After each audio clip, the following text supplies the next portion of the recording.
thanks so much for agreeing to join us. We, of course, asked your opponent, Mike DeWine, to join us as well, but he declined. But because we believe that democracy is important and knowing who the candidates are by their viewpoints is important for the voters to make informed decisions, we wanted to proceed with this because we think it's important to hear from candidates more often instead of less often. So thank you so much for joining us. Thank you for doing it. I appreciate the coverage and making sure that people are informed about this important election. Yeah, for sure. So we're going to start off basically with the thing that is on most Ohioans' minds, which is the economy, and what you plan to do as governor to shore up the economy for Ohioans. Yeah, so I think the key, this has been a cornerstone of our campaign for the past 2 years, is making sure, as we like to say, that pay goes up and bills go down. So pay goes up. I've been a long proponent of raising the minimum wage to $15 an hour. We're seeing that happen just from the labor shortage overall, but we think we need to make that the rule in the state, because too often in our communities, and I see this in Dayton and across the state, people are working 2 low-wage jobs, can't make ends meet, still have to go to the food banks, which are struggling to provide for their children. It's un-Ohioan, it's un-American. We have to remember why we work. We work to provide for our family and to provide for ourselves. And working to continually be behind is not something I think that works for the state of Ohio. This is a state that works, and it should be compensated justly for that work. Secondly, last month we unveiled our One Good Jobs pledge, which I'm really proud of. It's pretty common sense, frankly. The state of Ohio says that there'll be 22,000 open jobs in this state, and that was before Intel was announced and before the bipartisan infrastructure bill went out. So the 22,000 jobs are particularly around building Ohio, the jobs that are around building bridges, building broadband, building buildings. And so both the graying of the industry and also just the lack of pipeline in the state is becoming a big issue. So we want to put $65 million in apprenticeship readiness programs that really widens those pipelines all across the state. And then at the same time, anything over $10 million that is done by the state for construction would be a PLA. So that would continue to move those jobs right through. So they're guaranteed jobs basically once they do the apprenticeship work. We think this is the best way too, because what we're seeing right now, and there's been a front page paper of the Dayton Daily a couple months ago, was, for example, with Intel, all of the jobs in Dayton the people are just moving to Columbus to fill the jobs needed. And so we know there's going to be that need in Dayton too, and there is, particularly on building roads and bridges. And we want to make sure that the people of Dayton are building Dayton and the people of Chillicothe are building Chillicothe. And for us to build the pipeline for apprenticeship will help that immensely. Right now, this administration's answer is, oh, we'll just bring people in from out of state. And you know what happens when they work here Monday to Friday, then they take that money and go to the other state and stay in their homes. And that is not the real opportunity we could have from both the bipartisan infrastructure bill and the Intel effort, and overall, just the building of our state overall. We know we need these jobs. We need to be filling that pipeline up. And I think that will help, again, getting folks pay up overall. These are good jobs. They provide pensions and benefits and retirement, and that's the real opportunity to build communities from the middle out. And frankly, I know I'm in Columbus, but I know there's other papers here. The answer to the state has always been, from this administration, that if you're young and you want to stay in Ohio, you need to move to Columbus. And that's an unacceptable answer for our state, frankly. Most of the growth in Ohio has been from Columbus, has been from other Ohio cities. It's census data shown every single time there's a story, that's the story.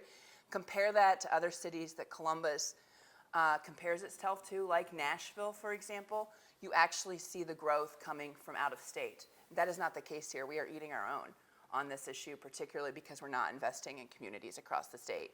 The One Good Job Plan will help build that middle class in communities that aren't just Columbus. So that, I think, is really important. At the same time, we know we got to get bills down. I think we have done like 6 recommendations over the time, these past year and a half, on things that would help get bills down for Ohioans. One, I remember the press conference, Jesse probably does too. It was very cold, and no, it was like the last cold one, like with the wind blowing at the State House, around price gouging. The governor could put an executive order right now. We're one of the handful of states that allows price gouging, allows corporations to gouge consumers with no repercussions in the state, helps keep costs down right there just by us being able to say, hey, that's not allowed. We think we can get prescription drug costs down, particularly on the push with the PBMs, the prescription benefit managers, cap insulin rates at $30 a month, something the state of Kentucky has even done. And then we want to do this inflation rebate. We know there's $2.7 billion at the State House. A lot of it they haven't spent, particularly from the ARPA funding and other funding from the feds. And we want to do what Florida and Indiana did, which is put it right in people's pocket because of the grocery costs and gas costs as being so tough right now. So getting bills down. The last thing I said is, I called for a 6-month suspension of the gas tax while we're trying to get inflation under control. Again, there's tons of money at the State House right now. They could backfill that with rainy day fund. And while the state might be flush with cash, Ohio workers aren't. And so making sure that we're giving relief from that, I think, is key rather than them just sitting on it at the State House. So those are just examples of what I would do around the economy in the state. I completely disagree with the idea that the governor doesn't have any say to provide relief. Of course, inflation is a bigger issue that is more national and even worldwide, but the governor's job and the state's job is to hear what's going on with working families, figure out a way to help move that forward, to give relief and provide good paying jobs. We can do both, and those are the things that we would do on the economy directly. I have a couple of follow-up questions on the economy. One is actually from our reader, a reader named Christine, and she says that Republicans talk tax cuts, but in Ohio we are burdened with an additional 10 cent a gallon gas tax during the pandemic when Ohioans were losing their jobs. We pay higher property taxes, sales taxes, state income taxes, energy consumption, corruption taxes, and all while, and high gas taxes, city taxes in a state run by Republicans for almost 20 years. My question is, what taxes will be cut to assist Ohio families, and will you, as governor, repeal the additional gas tax and the House Bill 6 coal subsidies? Yeah, so this is really true, and this is something I've been saying on the campaign trail quite a lot. Right, what we saw about 20 years ago at the beginning when John Husted was Speaker of the House, and they've continued to do this at the State House, is they make these cuts on income tax for the wealthy. And those cuts then transfer down to local communities, like they did with local government fund back in 2012. Those cuts hit local communities. Local communities have two choices then. They either do without or they raise local taxes. Right, schools and cities. So the state gets to pat themselves on the back to say, look, the portion I did, we cut, for wealthy people. So regular folks are still paying the same portion they're paying on income tax, and then we've just transferred the taxes to working people. Right, that's all this is. So you have to look, and I'm glad she made that point. You have to look at the whole picture here. What we can do, frankly, I'm in favor of cutting away the lobbyist and lawyer loophole. I mean, I made $54,000 as mayor of Dayton. I paid Ohio income tax. I think the lobbyists down at the State House should pay the same rate that I pay. That will help us, frankly, be able to provide services that then the local communities won't have to be burdened in the costs. Secondly, we see the difference, and I always use this example too. In Dayton, we cut accidental overdose deaths in half during, when we had the opioid epidemic. We were the tip of the spear at it. We brought the community together. We had local funding to do that because we had a human service levy, right? That, like she says, was on property taxes, but the community, the county, and the voters voted for that, so it allowed for more funding. Go to Portsmouth, Ohio. Portsmouth, Ohio was also the tip of the spear on the opioid epidemic. But they are much poorer even than Dayton, right? And they are not able to fund that extra funding. So the only thing they have are 30-day facilities. They don't have long-term care like Dayton and Montgomery County were able to do because of that local funding. So this whole idea of taxing the wealthy and the belief that it would come down to our local communities is a fallacy. It is not borne out.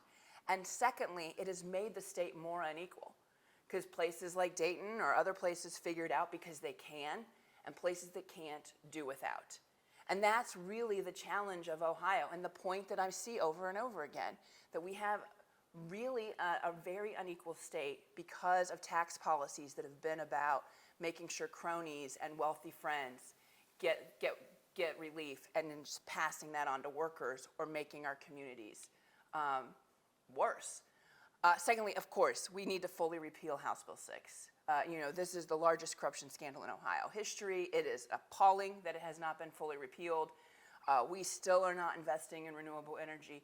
In addition, for every single utility customer in the state, regardless of where you get your energy, you're still paying on this every single month.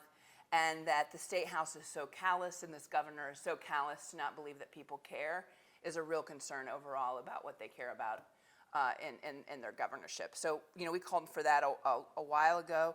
We also called for firing all of the PUCO, making sure that the PUCO doesn't just only listen or have people on it that come from the utility, but also making sure they come from consumers, and that they also have some renewable energy folks there. And then secondly, we need to invest in renewable energy because that's a key job opportunity for the state as well. So, this overall view of them every biennium budget patting themselves on the back, all they have done is move the burden of Ohio's taxpayers into workers, and that's what needs to stop. I want to ask one follow-up question to you about the economy. You've talked many, many times about big projects like Intel coming to Central Ohio, and the rest of the state not seeing that kind of development. And so my question for you is, as governor, what would you do and how would you work with the cities, and what would you do to try to address the issue that you've raised several times? Right. So, look, and don't get me wrong, I'm happy for Central Ohio. I just think, Central Ohio is a younger city, has younger infrastructure, and so that's really easy to get and to do, and has some investments like Ohio State University. Those are things that it naturally has, and so that's great. But the work of legacy cities and second-tier cities is real, and this state has just decided to ignore them. That doesn't mean that I expect an Intel to go into the Dayton market or to the Youngstown market, but we have to be systemic about what we're doing for local communities that are like Dayton, Youngstown, Mansfield, Marietta. The list is long. In our economic plan, we also talk about investing in small businesses particularly, and that's a way that you can work both with the local urban leagues across the state as well as local communities. Look, the governor likes to go to big ribbon cuttings. It's the only time he seems to talk to you all in the press is when he has a big ribbon cutting. So he likes those, but he doesn't do the work on the ground that's really about building small business, building minority-owned businesses. We know those are the backbone of our communities, big and small, and the state could play a much bigger role in that. They don't want to do it because they don't get the splash. For me, it's about that work that will really grow our economies in these communities. Now, the One Good Job Pledge does that too, right? Because we know if we build really good middle-class jobs, they'll be in those other communities. There are still bridges in Marietta. There's still roads. There's broadband all through Southern Ohio that must be built. We have a choice right now. It's going to happen. The broadband's going to happen. Is it going to be built by somebody from Indiana, or is it going to be built by somebody who's going to use that broadband too? And I think we'll get a better product, frankly, if there's a pride of work around I built my city, I built my community, I built my county, my township. And there's also an opportunity to build wealth in those communities that have been gutted these past 3 or 4 decades in Ohio. So those two things I think are really, really key. I'll also point out, when we brought up these big deals, there is no transparency in these deals. That is problematic. When you have $2 billion, the largest investment Ohio has ever seen with Intel, scant details about what's really in these agreements, what the clawbacks really are, and the clawbacks we've seen have been rather weak, like the Ohio Department of Development director could just say, oh, no biggie, you didn't hit it. That's not okay, considering how much investment the state of Ohio taxpayers are putting into these projects. We are basically partners with Intel now.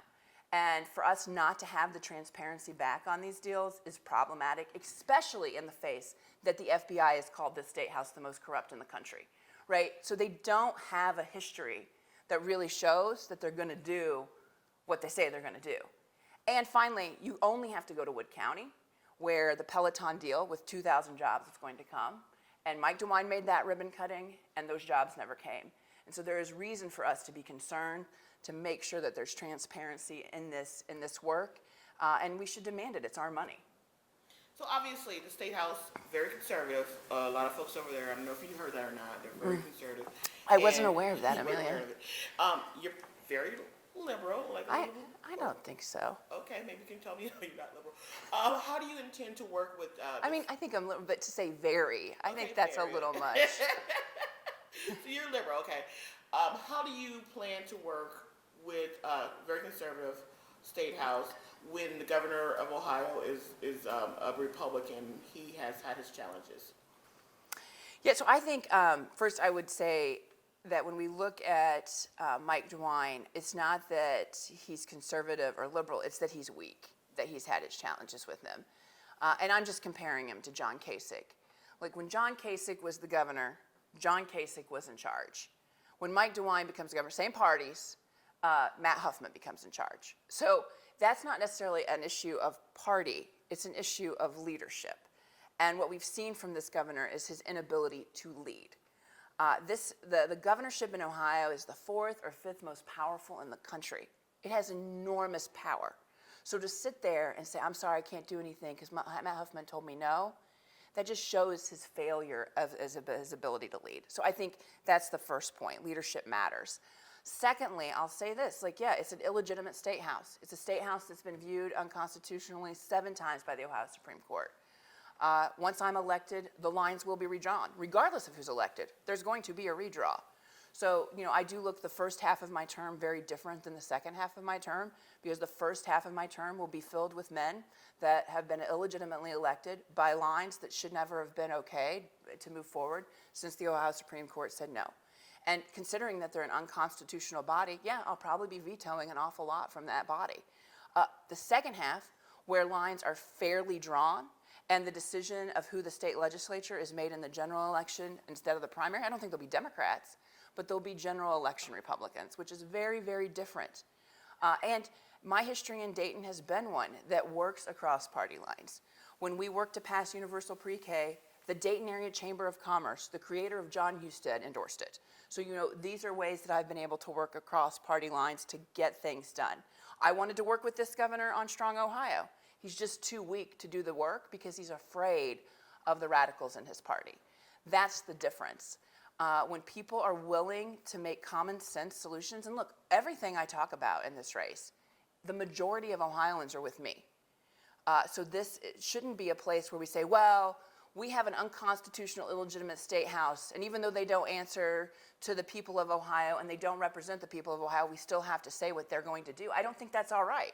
The governor's office, the governor can have an opportunity to really partner with the people, who are really the place where we should be concerned about and what they think, and move this state forward. And that's what I intend to do. I'm under no illusion that I would become governor and then all these people that are incredibly out of step with the rest of the state are gonna say, oh yeah, I'm about her. I know that.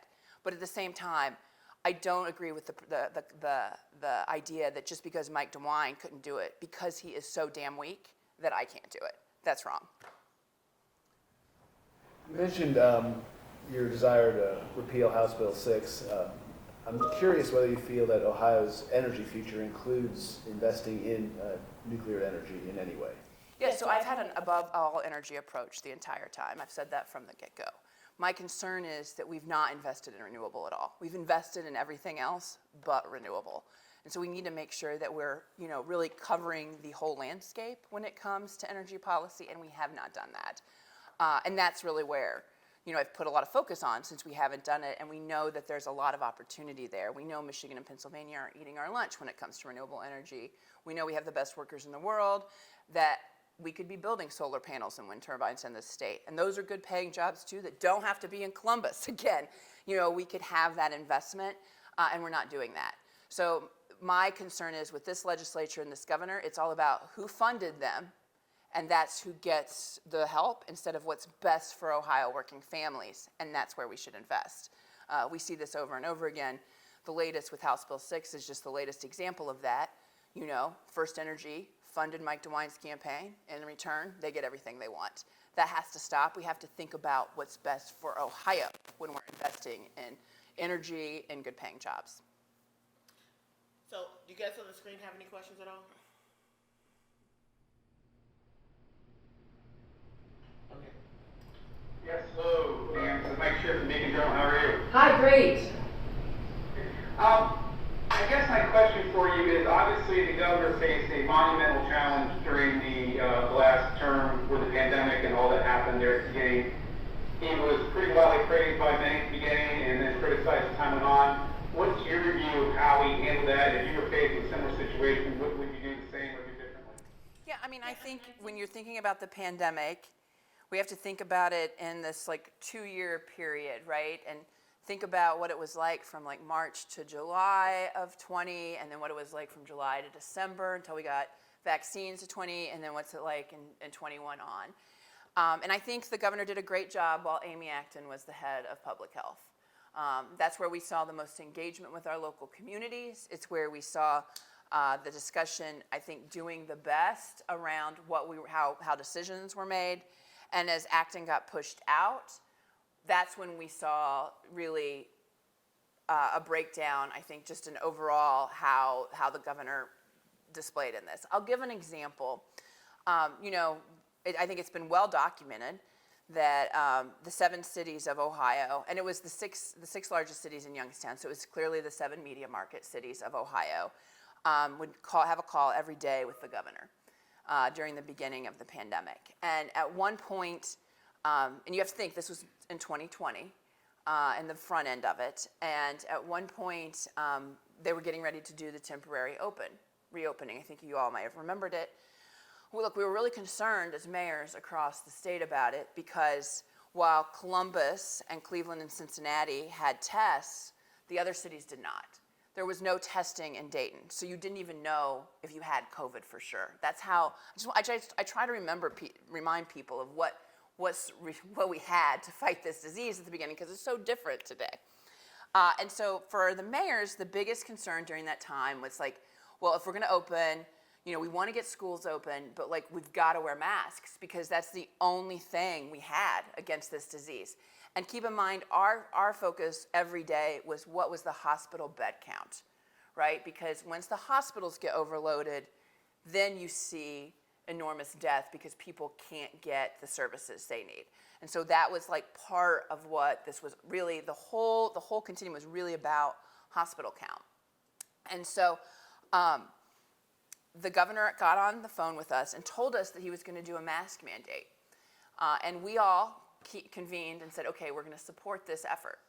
And we did. And then 24 hours later, the governor changed his mind and did not do a mask mandate. Now, I attacked him publicly on it. Because like this was we didn't have tests again in Dayton. So the only way I could say like this is a good idea is if we had a mask mandate. The governor called me. And he told me that he could not lose the public. That's why he had to move the mask mandate. I now know when he says that, he really means he cannot lose his extreme right-wing base. Public equals extreme right-wing base. I said to him, you know, Governor, you're the most popular governor in the country, because at the time he was. I said, you lose the public when you don't tell them the truth. That's been the difference between us, right? So for me, I saw that move and saw where his motivation was in the decisions around COVID change because of, again, the nervousness around what the extreme right-wing base was doing, not about what's best for our communities. Now look, we're at a completely different place now. We have vaccines, we have abilities. I am so happy that I can sit at this meeting and not have to wear a mask. Like, they were painful ways that we had to do what we had to do to protect the public. My concern is that his motivation was based on the politics of a very small group of people in this state rather than what's best for the entire communities. And that's what I saw. And that was disappointing. As you talk about Man, speaking. Kevin Aldridge with the Cincinnati Inquirer here. Thanks for being here and for your time. Here's another topic that's big on the minds of a lot of voters and Ohioans, and that is the recent Dobbs decision that has come down and the whole topic of abortion. And I want to ask you, how do you feel like, first of all, that decision is or will impact Ohio from an economic standpoint? And then talk a little bit about your position on abortion and if you favor any restrictions on it at all. Thank you. So yeah, look, we've been doing roundtables across the state. We've done one here in Columbus. We've done one in Cincinnati, Kevin, a few weeks ago at Cohere. We did one in Dayton. We're doing one in Toledo next week. And at these roundtables, we have, and by the way, you all are always invited to these roundtables to hear these stories, because we've invited the press at them because we think it's really important that people hear what's happening on the ground. They have medical students at them, as well as providers, in some cases abortion providers, but also like cardiologists or doctors in general at these events. And then they talk about like, what does this look like? And it's been eye-opening for me. I figured, as a 46-year-old woman and talking to women that are younger than me, that this is going to have a direct impact on our economy. Immediately after Dobbs happened, women that are deciding to have children or not have children don't want to do that in Ohio because it's dangerous. And story after story I hear daily from moms or women themselves that are like, my daughter's leaving, or I got to get out of here. So that is going to have dramatic economic impact for us because we already have a workforce issue, as I mentioned, and people that have choices are going to choose not to live here. And that's a huge challenge for us. And I think that is absolutely happening. These are open conversations women are having with other women every single day. Secondly, though, the effect that it's going to have on our medical profession is dramatic. It's already having that effect, right? So we talk to medical students. They're not interested in practicing here. They're like, I want to practice in a state where I don't have to call a lawyer every minute before I practice medicine, which is now how it's going. And I'm also not getting the training I need here now because it's illegal to get the full scope of training as an OBGYN in Ohio. So we will see this affect our medical schools, which are terrific in this state, by the way. It's like right at the medical schools about the effect it's going to have.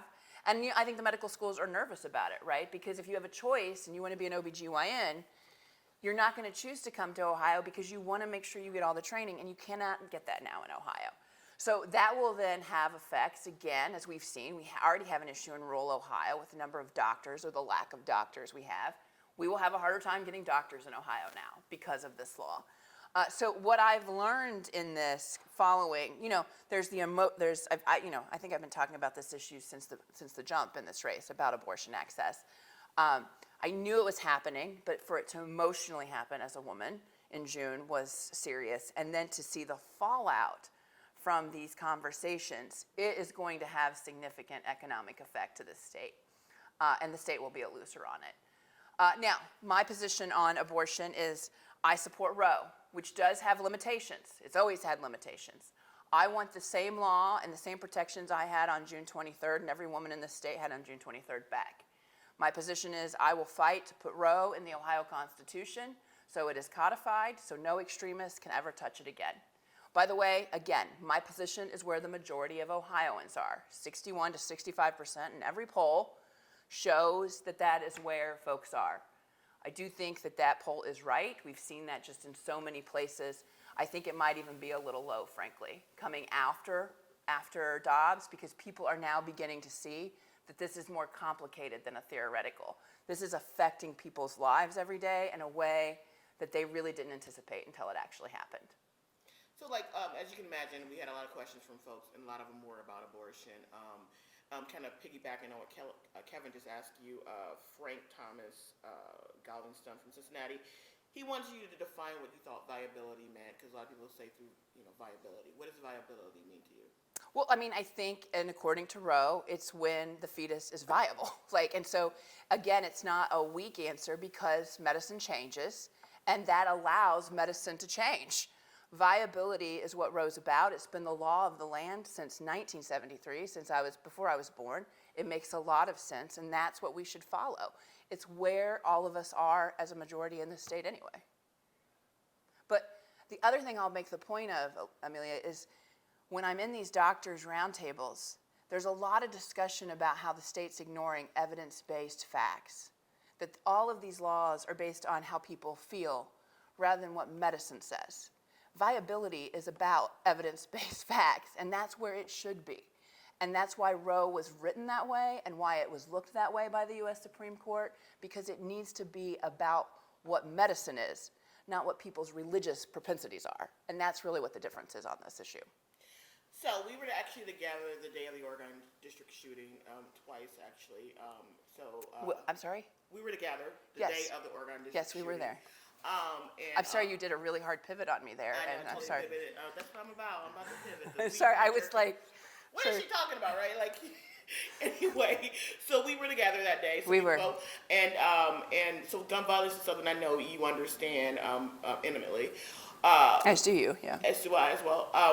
What would you do to help cities like Columbus, which is experiencing an uptick in youth violence in particular, with gun control? A reader from Ashland actually brought this up, and it's something that's grown in a lot of people's personal houses because more kids have guns, and there's some kids in Columbus who are doing some crazy things as in other big cities. Mm-hmm. What would you like to see happen in terms of gun control? Well, I want to roll back the laws that Mike DeWine put in place after August 4th. I mean, this is very personal to me, as you know. We were there together the day after the shooting and spent that day, holding on to our community. And when we had the vigil the day after, it is forever in my memory how that happened. Thousands of Daytonians come together. Mike DeWine gets up to speak. Organically, someone starts shouting, do something. It's louder and louder. You hardly ever see this in American politics today. It's so loud, the governor has to sit down. He cannot finish his comments. It was very tense, and people were wanting action. And so when the governor called me the next day and said he intended to do something around gun safety, I took him at his word, right? As a mayor, you like to get stuff done. You're obsessed with it. And secondly, anybody that says they're going to make your communities more safe, you're going to work with them, right? That's a key part of what mayors talk about. It's a big portion of our discussions every single day with mayor and police chief task force, other ways to really deal with, particularly with gun safety. So I am still egregiously upset, I guess would be the word, that when he said he was going to do something, I didn't know he was going to do something to make it worse, right? That was not what the people of Dayton said on August 4th. That was not the intent on August 5th when he called me. So for him to sign Stand Your Ground, permitless concealed carry, which increases officer-involved shootings by 14% according to data, and then to arm teachers in the wake of Uvalde, which law enforcement was against, someone else you listen to when you're talking about safety, just shows how in the throes and how weak he is to do whatever the extremists want him to do. I would work to roll back those 3 bills. I recognize that's not going to happen in the first 2 years I'm in office, but the second 2. And then I would work to pass universal background checks and extremist protection orders or red flag laws. 9 out of 10 Ohioans support universal background checks. It's a popular position. The majority of NRA members support background checks. That directly helps the number of guns that should never be in people's hands in the first place.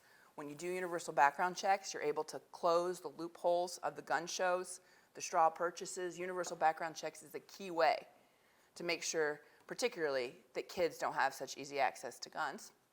And then secondly, red flag laws are a direct way to help in the fight against mass shootings. Most people, I haven't heard of anyone that has decided to go to a shooting that someone said they were in their mental right mind that went to perform them. They are always a mentally deranged person to some extent. And over again, if we have entryways to those folks to get guns out of their hands so they don't hurt themselves or others, it's an opportunity. And that also goes with destigmatizing mental health, right? So people feel comfortable making those calls. Those 2 things have to happen. For the first time in decades, the federal government has finally moved on gun safety. I am happy about that. It incentivizes states to do extreme risk protection orders. It is clear this governor will do nothing on that because he is in the throes only of what the radicals want.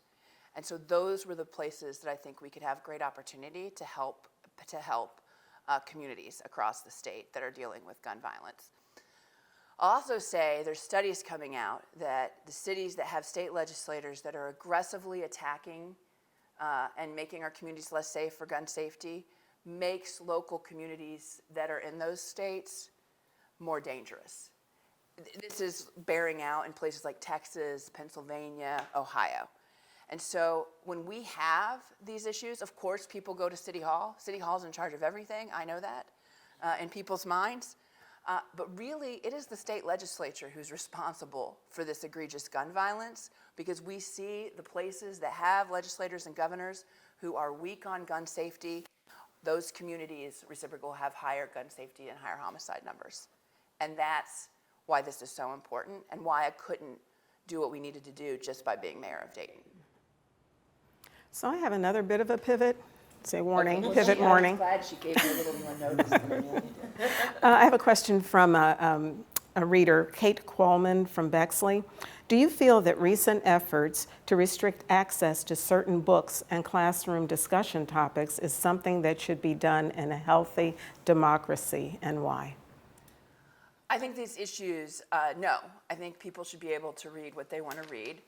And frankly, what we're seeing is, again, a state legislature, a weak governor, that are completely getting in the way of teachers teaching. We got to get out and get the legislators out of the classroom and let teachers teach. We're seeing incredibly high burnout with teachers right now, and it's less about pay and more about respect. And that respect is about how the legislature wants to tell them how to spend every hour. And so, you will see again from my administration stopping that, to giving space for teachers to be able to educate. That's what they are trained to do, and we should trust them in that. Now, this isn't directly to your question, but I also want to mention, I think the other burnout point from teachers also comes from the lack of mental health and social services support, which goes back to our original conversation about how if we do these tax cuts for the wealthy, then the communities that can do and the communities that can't do without, and we're seeing that pain and struggle, particularly among our kids. And so that puts more burden then on teachers, because then in addition to having to carry a gun with very little training and teach your kids, they also have to be able to make sure your kids are fed, they have mental health opportunities, that they get to the doctor. We need to be having supports in these schools that not just only the school districts that can afford it do, but across the state, and that's where the state can really make a big difference. I have a question from Ann Malone, and she says that democracy is under constant threat on many fronts, and I think people can agree with that. What have you done, or what would you do as governor to assure that Ohioans have fair access to voting and that the will of the people, as evidenced by their votes, is respected? Right, so I think she's right. I think we're at a precipice here, and I think Ohio is a key state around this issue, around democratic access. And it is very concerning. I'm not running for Secretary of State, but it is very concerning that the Secretary of State says what's politically convenient at the time. But again, when the rubber meets the road, he does whatever the extremists and radicals want him to do. Look, we should definitely, I'm not interested in people that are not supposed to voting or voting twice, but we need to make access easy. And it should be easy to vote no matter where you live, what you look like, where you work, and what your hours are. And this limitation of voting access is in direct response to one party not feeling comfortable with a group of people voting. And having that access is a key fundamental cornerstone of our democracy. But now, let's talk about what else is a fundamental cornerstone of our democracy that is in the governor's purview. Drawing fair districts. When the people spoke, 73% of them said they wanted fair districts. The governor said, politically convenient in 2018, that he would support fair districts. 7 times unconstitutional by a bipartisan Supreme Court. not really interested, doing whatever radicals and extremists want them to do. And look, all you have to do is look at the data to know that that is true. This is not like, no one can defend how they voted. They can't even defend it. That might be why they don't like to come see you all, because they can't defend their position on it. And then look at the governor now. I'm sitting here alone.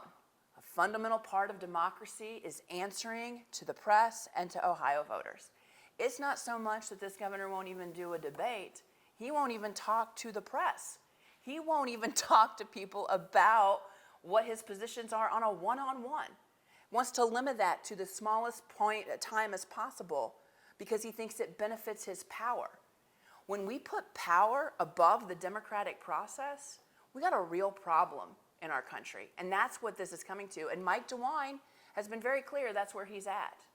Now, I know people will talk about polling, which is a dying art, as we all know right now. I beat my opponent in the primary by 30 points. I still debated him. I still gave him the respect of being a candidate, and we had a discourse of ideas. I'm better off of it. I'm a better candidate, and will be a better governor because of it. And our system is better off when that happens. So when we talk about voter suppression or voter access, you can see the walk that Mike DeWine is making, that he will not protect that because he's about power over protecting the democratic process. And that is very, very dangerous to the future of our state. I have another reader question from Jake Gill of Columbus, but I think it touches on something almost every Ohio community faces. How do you plan to increase productivity of the affordable and workforce housing stock in the state? And what solutions do you offer citizens of Buckeye State on this matter? So I really wish I could have brought my Lieutenant Governor Cheryl Stevens with me. So her day job is actually running East Akron Neighborhood Development Corporation, and she builds affordable housing. That's the work that they do. Her latest project is actually building affordable housing in partnership with LeBron James' I Promise School, because those kids, kids learn better when they have the same place to go every night, and so they'll have affordable housing that fits with that public education there at the state. So this is something that Cheryl is very passionate about and way more in the weeds about it than I am, and I'm excited to have that kind of leadership on our ticket. But I will say this, we're not putting enough money in affordable housing. What we see right now is, I think, the last round of money from the state, 80% of the funding for affordable housing on the last awards were in the Columbus Metro. So the rest of the state had to fight for the other 20%.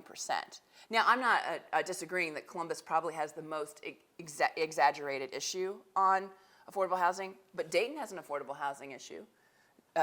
Cleveland has an affordable housing issue. It is across the state. It is not just unique to the Columbus Metro.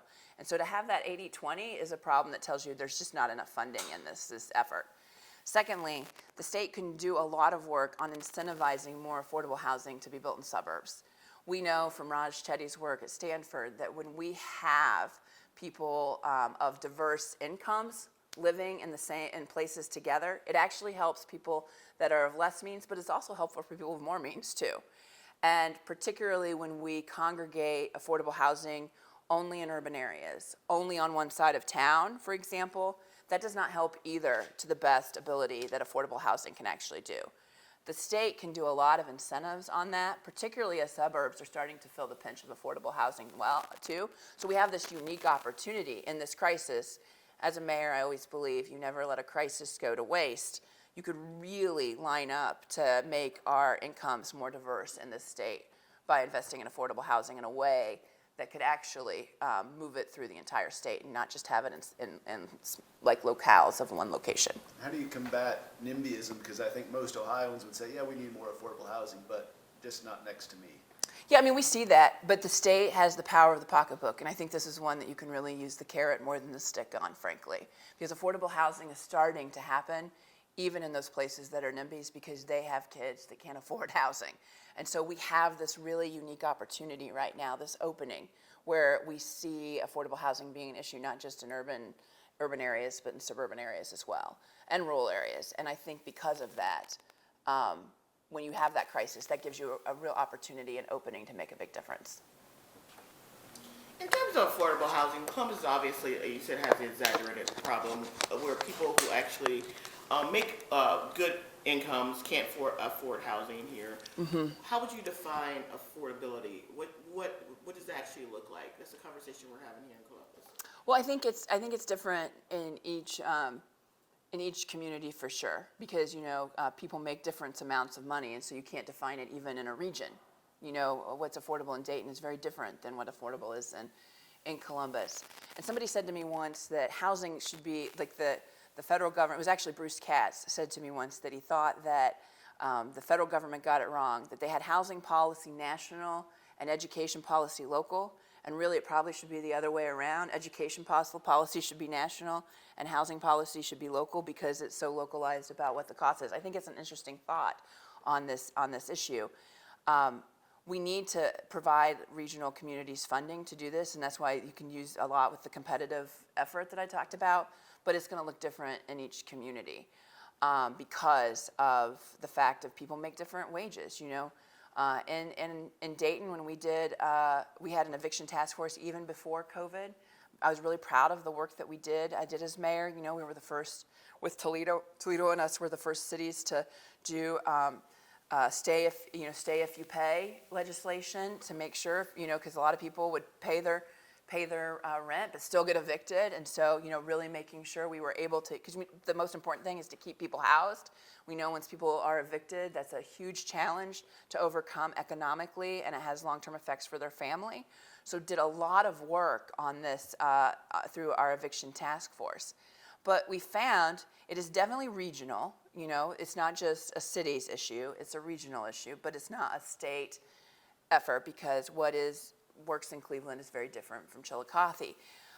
But we could, as a state, again, incentivize good behavior in the regions to make that happen, because there's funding that comes from the state to move that. In Dayton, and this was 2 years ago, I know it's much more now, the average rent, I believe, like this is from memory, so I just want to be clear, I think it was around $780 was considered affordable. And that was out of reach to too many people. So that's very different here in Columbus, right? Because the wage is different in each region. And so it's really based on what the average wage is in the region, and then what the cost is for housing in that gap. And that's, I think, really an important point. Was that your question? Yeah, you got to it. That was good. Okay. Yeah, we got to it. So basically, right now, obviously after the pandemic, and before the pandemic, a lot of students were struggling through our education system in Ohio. And it seems to be worse now. Third grade reading scores are down. Truancy is up. What role would you play as governor in sort of addressing those issues to help parents and students?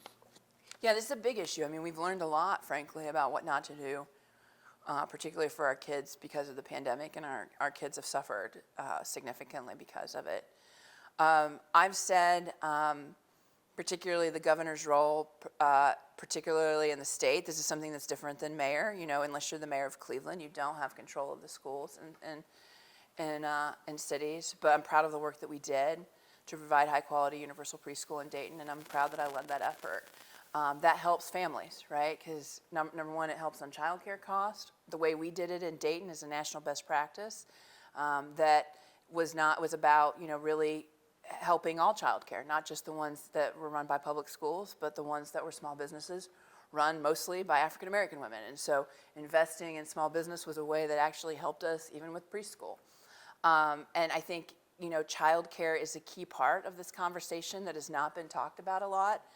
You want to talk about something that the state could take much more leadership on. Again, DeWine has a lot of talk and no action on this thing. Is around child care and preschool in those first 5 years.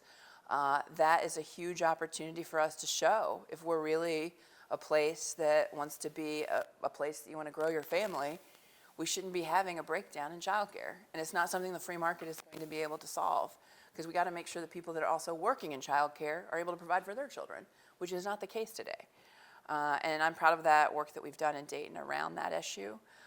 Further, I think the funding formula and I said this on Tuesday, the funding formula that the State House did was the only good thing I can think of that they did in 2 years. But they only funded it for a 2-year period instead of 6 years. We have to give long-term funding because appropriately the school districts get very nervous when the state legislature only does something for 2 years, because likely they'll do something the opposite the next 2 years. So having that long-term funding formula will be key so that there can be some continuity in our public education system. And then finally, I would stop, I would veto the voucher issue, which I think is the privatization of public education, which is key overall when we talk about families, is making sure that the community is supporting public education for K through 12. And that's something that is, I think, at great risk right now in the state. Yeah, also ask the mic.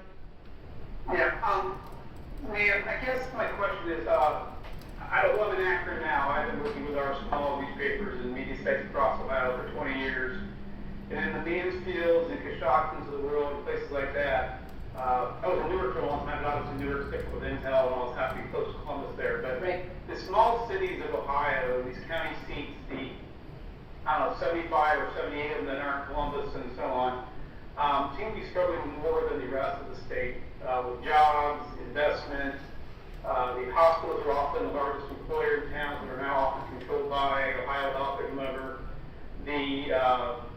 It just seems like those once proud kind of regional mini centers or centers aren't quite what they used to be. And you talked earlier about how it all can't be in Columbus, but it also probably can't all be in the 7 metro areas. How can you address that as governor to help out the other parts of Ohio that, at least in my analysis, seem to be struggling? Yeah, so I mean, I think this gets to the point, Mike, of as a mayor, what I saw across the state too. So after I was the first elected mayor, Senator Sherrod Brown called me and said, "Hey, I'm having these calls with mayors across the state. Can you're a new mayor? Can you keep organizing them?" And so I said, "Yeah, sure." So we would do these calls, and mayors would get on, and it was right after the local government fund cuts, and so they would just complain constantly about the cuts to the state had given them, because it really did affect particularly the communities you're talking about. And so, we kept on doing that for a few months, and then, I met with someone else, and we were like, hey, I know, someone came to see me, it was actually Kerry McCarthy, who's now the executive director of the Ohio Mayors Alliance, and he said, "Hey, I know you've been doing these calls with mayors. I have an idea." He said, "I think we need to organize the top 30 cities across the state. Because there's synergy that can be made between the big cities and the other communities. We're all getting attacked by the State House." And the top 30 cities were also bipartisan, right? So it was like 20 Democrats and 10 Republicans that were mayors. I went and visited every city hall when I did this organizing, because I was like, I'm tired of our local communities getting attacked by the State House, and I think there are things that we can agree on to really move forward for our communities. I'm really proud. If you ask me what I'm most proud of as mayor, is Universal Preschool and the Ohio Mayors Alliance. The work that group has done, and it has been incredibly bipartisan. We actually have the constitutional rule that you cannot agree. We can't make a policy decision unless it's a supermajority. So that way we would never be able to exclude one party in our discussions around action. Has made a big difference. And we've seen that having a good effect around advocacy at the State House. But it goes deeper than that. I mean, I think, we've seen this decline of our smaller communities, the ones that you've described, mostly county seats, over the past 3 decades. And we've had this attitude of that's just the way it is. And I just disagree with that. We can have real investment in these communities. I think there are people that want to live in small communities they came from. Small communities offer some real nice amenities for families. Like it's very focused on family. It's focused on your community knowing your kids and growing in a way that's really unique. And it's an opportunity for Ohio if they chose to invest in it. And the answer has not been to invest in that. And that's why I think the politics has gotten so, people have gotten so frustrated in this state. And they should be. They have been completely ignored. So I think there is an opportunity. Certainly, when they cut local government fund, this had a direct impact on those county seats. But there's more that they could do, particularly around county seats. And it goes back to what I talked about investing in small business and investing in those Main Street corridors that make a big difference. Leadership matters. Like, I'll say this, like Luke Feeney's the mayor of Chillicothe. Chillicothe does not look like it did a decade ago before him. It is a vibrant, it's becoming very vibrant, has great opportunity. Some of my staff thinks it has the best coffee shop in the state of Ohio. Like, they fight to go there because of the community spirit. So there's real opportunity if the state would partner with with leaders and mayors across the state. That's something I'm really passionate about, coming from City Hall. And I think there's a real opportunity there to make a big difference. This state government's attitude is that all of our communities are a problem, not an opportunity. I completely disagree with that. The way our state is, with the number of cities that it has and the local communities it has, as Dick Celeste used to call it, a state of cities, it's a huge opportunity. There are only 3 states really like it: New York, California, and Ohio. And we have an opportunity to have great investment, but we cannot just ignore them and say, oh, we're just only going to do Columbus. And that is what is happening now. So I'm excited, to get elected and be able to be that partner at the State House that the mayors have been, regardless of party, have been wanting for a very long time.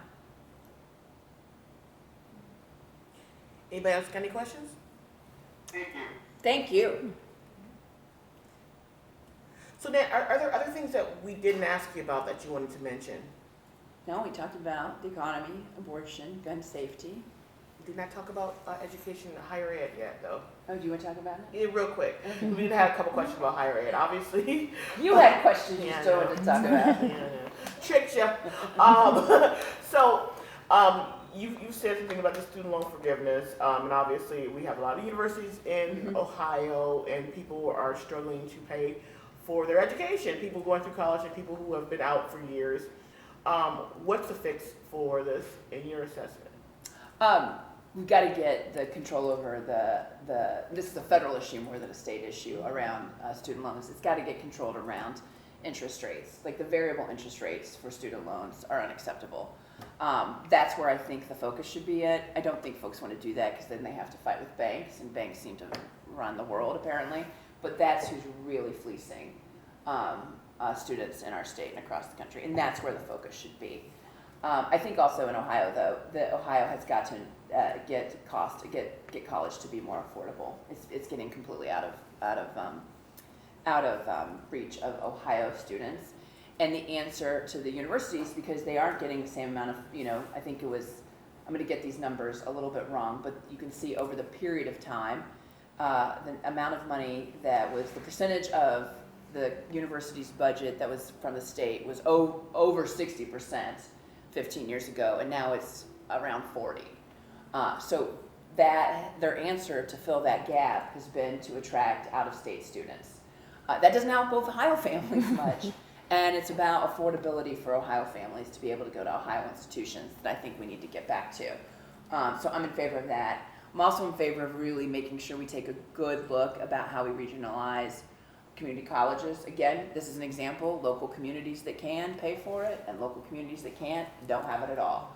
And if we had a real system around community college across the state, still protecting local control, I'm a big fan of local control. I think there's a way the state could do that. So Toledo could have a community college, right?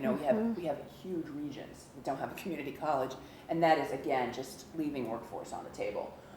So those are the 2 places, I think. And then finally, the good job plan around apprenticeship is something also is around higher ed. We have to have all of these things to make sure we have the workforce demands that we need. So last question. What do people need to know about Nan Whaley that they may not know, voters? Look, I think the most important thing that folks need to know is that they have a real choice in this election. I recognize I'm running against a man who's been in office since I was 10 months old, and he has enormous name recognition. But there is an opportunity to change the status quo. And if you think your community is getting left behind, if you think your family and your kids aren't doing better off than they should be, if you think that your state and the women in your life deserve to make their own decisions, you need to vote against status quo. And the very definition of status quo is Mike DeWine. And we have an opportunity and a real choice to change the state. And most people that I talk to want to change the state. They just don't believe it can happen. And we actually hold the power. I think people forget that. And so I think if there's one thing I want them to know, Amelia, is that I am that choice, and that we need some real toughness and willingness to make changes in this state, or we are going to get further and further behind. I don't think folks understand how close this state is of being completely gone. We are there. Between abortion access and women's rights and the way that we are, the State House is so corrupt and doesn't care that working families and communities are getting left behind, and they just want to hold on to their power. Like, we have got to make a change and can't just expect it's going to happen the next round if we send the same guys in. That is really what's on the ballot this November. All right, well, hey, thanks a lot for Thank talking you. to us. Really appreciate it. It's good to see you all, Thank you. especially the heavy Dayton. And this. Thank you guys on the screen. Appreciate you.